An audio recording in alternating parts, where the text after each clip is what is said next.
Does God exist? As I can perceive his influence, I have to acknowledge his existence. As I have described myself on more than one occasion as an atheist with no belief in the transcendental, it is only natural that some people regard this insistence of mine as an incomprehensible contradiction. My response is this. Though I never saw God through my entire life within the prison of Islam, I did see his influence he wielded, and in order to dispel his influence, I have to deal with him as if he exists. When a young child is afraid of the monster in his bed, he suffers from the effects of the fear that just as he would if the monster really existed. Things we would believe to be real affect us as if they were real, even if it's no more than an illusion. God, as I perceive him, arises out of our feeling of need for him, that need which we cannot satisfy in other ways. God, to me, is the thing that satisfies that need. People believe in God in an attempt to fill the intellectual or psychological void that cannot be satisfied by more realistic methods. And it is my fervent hope that one day people will go from the need of having a God to a need of having rational thought and a logical mind. We ourselves created God, and then we allowed him to create us.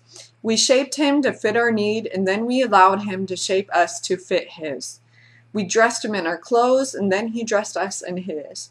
With time, we've got things confused, and we no longer know which of us has created the other, whether he has created us or we created him. When we create God, then allow him to create us. Each of us is responsible for the well-being of the other, and for the degree to which the resulting creation is sound. When one of us is defective, the other is defective too. And as time passes, it becomes hard for us to recognize the point at which the distortion begins. The Arabs became famous for their linguistic knowledge and their ability to express themselves. Anyone who reads the poems, stories, or other works of literature written in that atmosphere charged with the fear of the unknown would realize that the extent of the fear and destructive influence it had on their productivity and creativity. They excelled only in boasting of their courage and daring. By this boasting of theirs was nothing more than a psychological defense mechanism of the kind which evolves in the unconscious to overcome the fear that has taken control of the conscious mind. It was in this environment charged with fear that Islam was born. It emerged as a natural response to the psychological need of the people of the Arabian desert, that need which saw a greater power than that of the fear whose hostage they had become. And so they created an ogre inspired by the fear-ridden imagination, an ogre bigger than their fear, which the power to enable them to confront everything that frightened them. They gave this ogre complete power and allowed the ogre to use this to defy all sources of their fear. They created this ogre, then allowed it to create them. They grew to resemble it, then internalized it until they merged with it. To protect their ogre, they surrounded it with an iron fence and threatened to slit the throat of anyone who approached it. I imagine this is referring to apostasy or even just questioning some of the things in the Quran. The inhabitants of the Arabian desert bestowed on their new god 99 attributes. Each beautiful attribute was borrowed from the books of the religions that had preceded Islam, so as to establish his divine power, while the other attributes were bestowed upon him in order to distinguish him from other gods. The harmer is one of the attributes they have given to the God of Islam. Is it reasonable that God should cause harm? Yes, this is an attribute which Muslims bestow upon their God and take pride in it, just as they take pride in describing him as the merciful and the patient, the subduer, the compeller, the imperious, the humiliator, the nourisher, the bringer of death, the Most High, the avenger, the protector. All these attributes they bestowed upon the ogre and subsequently internalized in an attempt to merge with their ideal. Whenever I discuss the legitimacy and the morality of these names with Muslims, I hear nothing but shouts and screams, which turn the dialogue into a futile quarrel. They cannot conquer the negativism of these attributes other than the desperate attempt to justify them, but when they do this, they make things worse. Muslims justify portraying God as the harmer because they believe betrayal is is necessary in order to strike fear into people's hearts and prevent them from disobeying God's commands. They say when a person believes in God's ability to harm, he will take care not to disobey him, so as to avoid being harmed by him. I once tried to find common ground on this very point with a Muslim reader from London, an Oxford University graduate with whom I conducted an extensive email correspondence. She wrote to me on one occasion, "Can you deny that God is capable of causing harm? Could he not destroy the universe if he wanted to?" She continued, "What's wrong with proclaiming his destructive powers?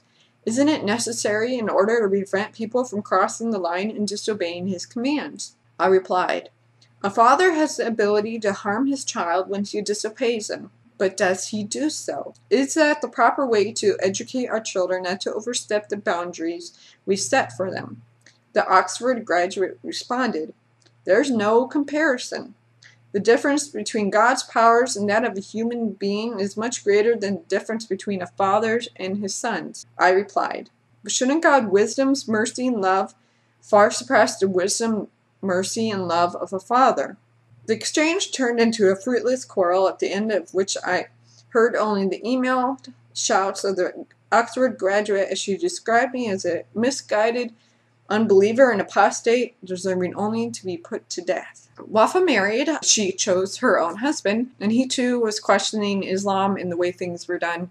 Without our being aware of it, our new beliefs began to affect the way we lived. We no longer practiced any form of religious observance and avoided visiting my family during the month of fasting. Moreover, our attitudes affected the way we treated each other. Most of my acquaintances accused me of being a domineering wife and my husband of being weak.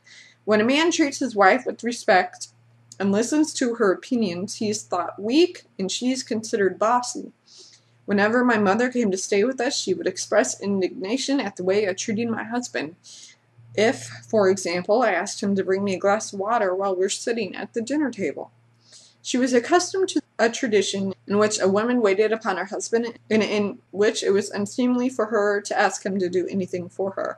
My two brothers were no less critical of the way my husband and I behaved, and half jokingly, half seriously, would refer to my husband as my slave. Our odd beliefs, as others considered them, set us apart, and we were sometimes accused of being Marxists, as people believed that anyone who deviated from Islam had to be a godless communist. After she graduated college, she and her husband moved to a small village where she was a doctor. During my time in the village, I faced challenges of another kind. Its primitive rural society did not acknowledge that a woman was capable of being a doctor. In our first year there, I managed, through patience and persistence, to win the trust of villagers and of the women in particular. At night, our house turned into an emergency room. I would be awakened in the middle of the night by knocking at the door and the sound of a voice calling out, "Please, Dr. Morad, open the door. We need Wafa."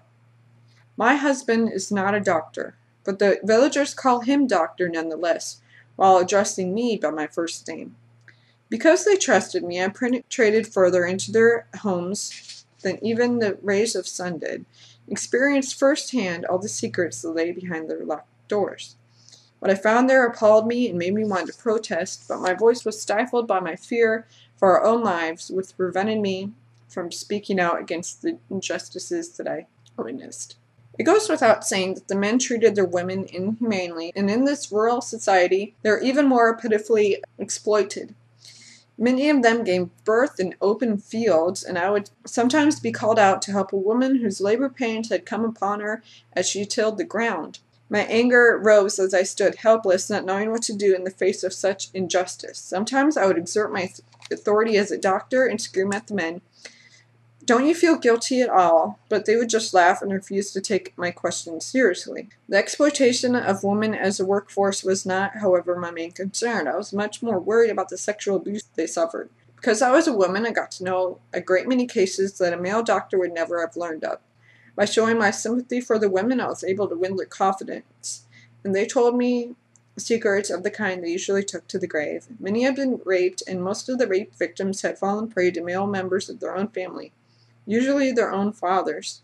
Unmarried women who became pregnant as a result of these rapes were murdered as soon as their condition was discovered to wash away the disgrace and keep the scandal hidden. In some cases, the murderer was the rapist himself. Some victims were deliberately poisoned with the pesticides they were used to spray on the apple trees in that region famous for their apple production. The death certificate would read, "Death from natural causes." No doctor was required to obtain a death certificate for these women. Witnesses were sufficient. My husband left for America about a year before I did. When I submitted a request for a passport for my children, the officer at the Immigration and Permits Department refused to give me one on the grounds that, under Islamic law, I was not my children's legal guardian and that it was up for their father to submit the request. I took from my bag the power of attorney which my husband had obtained appropriate authority in which legally authorized me to dispose of his money, his possessions, and all his affairs.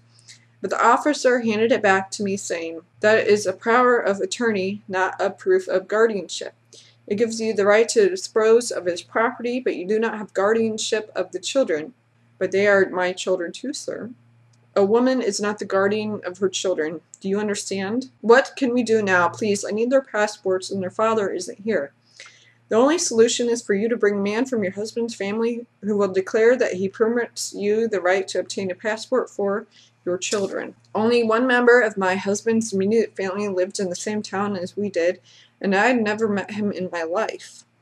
Ali was an alcoholic, notorious for his ill nature and poor character, because of which my husband had never wanted to introduce him to me. I inquired about him and was directed to his home in a poor quarter far from where we lived. His wife greeted us with a warm smile and signs of compassion for me which could be read in her face. Very quietly, for fear of being overheard, she whispered in my ear, "He's drunk all the time. I don't know if he'll agree to do what you ask. Try to bribe him with a bit of money. He won't take in what you say, but the sight of the money may bring him round."